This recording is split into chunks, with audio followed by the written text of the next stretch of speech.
Welcome back my YouTube channel. So ಬೆಳಿಗ್ಗೆ promo ನೋಡಿರ್ತೀರಾ big ಬಾಸ್ದು. So ನಾನು ನಿನ್ನೆನೇ ಹೇಳಿದ್ದೆ ಸೀಕ್ರೆಟ್ ರೂಮಿಗೆ ಹೋಗ್ತಾರೆ ಧ್ರುವಂತ್ ಮತ್ತು ರಕ್ಷಿತಾ ಅಂತ ಹೇಳಿ.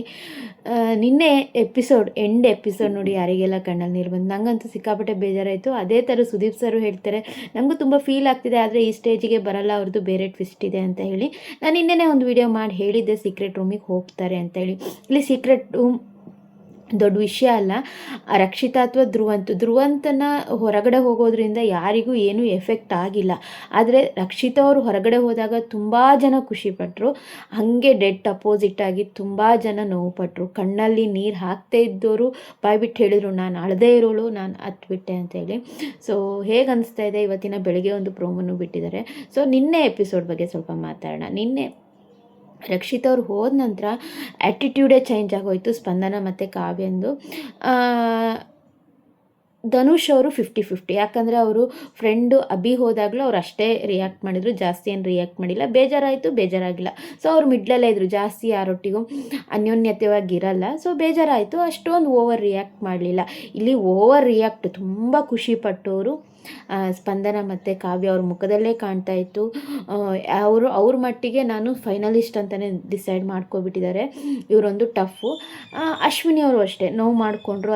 ಅವ್ರ ಮನಸ್ಸಲ್ಲಿ ಏನಿದೆಯೋ ಗೊತ್ತಿಲ್ಲ, ಬಟ್ ನೋವು ಮಾಡಿಕೊಂಡ್ರು. ಇಲ್ಲಿ ತುಂಬ ನೋವು ಮಾಡ್ಕೊಂಡಿದ್ದು ರಜತ್, ಕಾವ್ಯ, ಮಾಳು. ಹಾಗೆ ಸೊ ಮಾಳುವನ್ನಂತೂ ನೋಡೋಕ್ಕೆ ಆಗ್ತಿರ್ಲಿಲ್ಲ, ಆ ಥರ ಅಳ್ತಾಯಿದ್ರು. ಅವ್ರು ಹೋದ ತಕ್ಷಣ ಬೆಡ್ರೂಮಿಗೆ ಹೋಗ್ಕೊಂಡು ಅಳೋಕ್ಕೆ ಶುರು ಮಾಡಿಬಿಟ್ರು. ಇಲ್ಲಿ ಗಿಲ್ಲಿ, ನಾನು ಅಳದೇ ಇರೋನು ಹತ್ಬಿಟ್ಟೆ ಅಣ್ಣ, ಲಾಸ್ಟ್ ಟೈಮಲ್ಲಿ ನನ್ನ ಕೈ ಹಿಡ್ಕೊಂಡ್ಲು, ಬಿಡ್ತಾನೇ ಇಲ್ಲ ಅಂತ. ರಘುನೂ ಅಷ್ಟೇ, ನಮಗಂತ ಒಂದು ಜೀವ ಮಿಡಿತಾ ಇರೋ ಜೀವ, ಇವಳೊಬ್ಬಳೇ ಇದ್ದಿದ್ದು, ಇವಳು ಹೋಗ್ಬಿಟ್ಲಲ್ಲ, ನಂಗೆ ನಂಬಕ್ಕೆ ಆಗ್ತಾಯಿಲ್ಲ. ಗಿಲ್ಲಿ ರಜತ್ತು ಹಾಗೆ, ನನಗೆ ತುಂಬ, ನಾನು ಯಾರನ್ನೂ ಲಾಸ್ಟ್ ಸೀಸನಲ್ಲೂ ಅಷ್ಟೇ ಯಾರನ್ನೂ ಒಪ್ಕೊಳ್ಳಲ್ಲ, ಆದರೆ ಈ ಹುಡುಗಿನ ಒಪ್ಕೊಂಡು ತುಂಬ ಆಸೆ ಪಡ್ತಿದ್ದೆ ನೋಡಿ. ಅವಳು ಹೋದ್ಮೇಲೆ ಎಲ್ಲರ ಕಣ್ಣಂಚಲ್ಲೂ ನೀರು ಬಂತು. ಆದರೆ ಧ್ರುವಂತ್ ಹೋದಾಗ ತಿರುಗು ಸಮೇತ ನೋಡಿಲ್ಲ ಅಂತ ಹೇಳಿದ್ರು. ಅದಕ್ಕೆ ಗಿಲ್ಲಿ ಹೇಳ್ತಾನೆ, ಹೌದಣ್ಣ ನೀನು ಬಂತು 3 ವೀಕಲ್ಲೇ ನಿಂಗೆ ಇಷ್ಟಿರಬೇಕಾದ್ರೆ ನಮಗೆ ಹೆಂಗಾಗ್ಬೇಡ ಅಂತೇಳಿ. ಗಿಲ್ಲಿ ಅಂತೂ ತುಂಬ ಪಾಪಾಚೆ ಹೋಗಬಾರ್ದಿತ್ತು ಅಂತ ಹೇಳ್ತಾ ಇರ್ತಾರೆ. ಇನ್ನು ಇವತ್ತಿನ ಬೆಳಿಗ್ಗೆ ಪ್ರೋಮೋ ಬಂದರೆ ಇಲ್ಲಿ ಇವ್ರ ಜೊತೆ ಒಂದು ವಾರ ಇರಬೇಕಾ ಅಂತ ಹೇಳಿ ರಕ್ಷಿತಾ ಒಂದು ಹೇಳ್ತಾರೆ. ಯಾಕಂದರೆ ನನ್ನ ಜನ ನಂಗೆ ಬಿಟ್ಟಿಲ್ಲ, ಅವ್ರದನ್ನೆಲ್ಲ ನೋಡಿ ತುಂಬ ಅಳು ಬರುತ್ತೆ ರಕ್ಷಿತಾ, ಅಥವಾ ಅವರು ಮಾತಾಡೋದನ್ನೆಲ್ಲ ಕೇಳಿಬಿಟ್ಟು. ಯಾಕಂದರೆ ಗಿಲ್ಲಿ, ರಘು ಸರು, ಮಾಳು ಅಳೋದೆಲ್ಲ ನೋಡಿಬಿಟ್ಟು ಅಳು ಬಂದು ನನ್ನ ಜನ ನಂಗೆ ಬಿಟ್ಟಿಲ್ಲ ಅಂತ ಇಲ್ಲಿ ಟ್ರಿಗರ್ ಆಗ್ತಾರೆ. ಯಾಕಂದರೆ ಧ್ರುವಂತ್ ಅವ್ರ ಬಗ್ಗೆ ಯಾರೂ ಒಳ್ಳೆ ಒಪಿನಿಯನು ಇಲ್ಲ, ಹೋಗಿದ್ದೇ ಒಳ್ಳೇದಾಯಿತು ಅನ್ನೋ ಲೆಕ್ಕಾಚಾರದಲ್ಲೇ ಎಲ್ಲರೂ ಮಾತಾಡುವಂಥದ್ದು. ಅದಕ್ಕೋಸ್ಕರ ನಿಮ್ಮ ಜನ ನಿಮ್ಮನ್ನು ನೋಡಿದ್ದಾರೆ, ಇಲ್ಲಿ ನೋಡಿಕೊಂಡೇ ಬಂದಿದ್ದೀನಿ ಇಷ್ಟು ದಿನ ಅಂದಾಗ ರಕ್ಷಿತ್ ಅವರಿಗೆ ಒಂಥರ ಆಗ್ಬಿಡುತ್ತೆ. 1 ವೀಕು ಈ ಮನುಷ್ಯನ ಜೊತೆ ಒಂದೇ ರೂಮಲ್ಲಿ ಇರಬೇಕಾ, ಅಯ್ಯೋ ದೇವ ಅಂತ ಹೇಳ್ತಾಳೆ.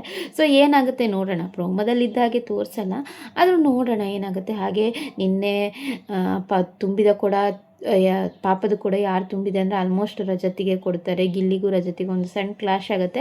ಅದನ್ನು ಇವ್ರು ಹೋಗಿ ಫಸ್ಟ್ರೇಷನಲ್ಲಿ ಅವ್ರೇನು ತೊಗೊಂಡಿಲ್ಲ. ಇನ್ನು ಟಾಸ್ಕ್ ವೈಸಲ್ಲಿ ಏನಾದರೂ ನಡಿಬೋದು. ಇನ್ನೂ ಒಂದು ಟಾಸ್ಕ್ ಇದೆ ರಜತ್ ಮತ್ತು ಚೈತ್ರಂದು, ಟ್ವಿಸ್ಟ್ ಇದೆ. ಟ್ವಿಸ್ಟು ಇನ್ನೂ ಉಳಿದಿದೆ ಅಂತಲೇ ಹೇಳ್ಬೋದು. ಏನಂತೇಳಿ ಮುಂಬರುವ ವಿಡಿಯೋದಲ್ಲಿ ನಾನು ಹೇಳ್ತೀನಿ. ಸೊ ನಾನು ಹೇಳಿದ ಕ್ಲಾರಿಫಿಕೇಷನ್ ಇಷ್ಟ ಆಯಿತು ಅಂದರೆ ಲೈಕ್ ಮಾಡಿ, ಸಪೋರ್ಟ್ ಮಾಡಿ. Thank you.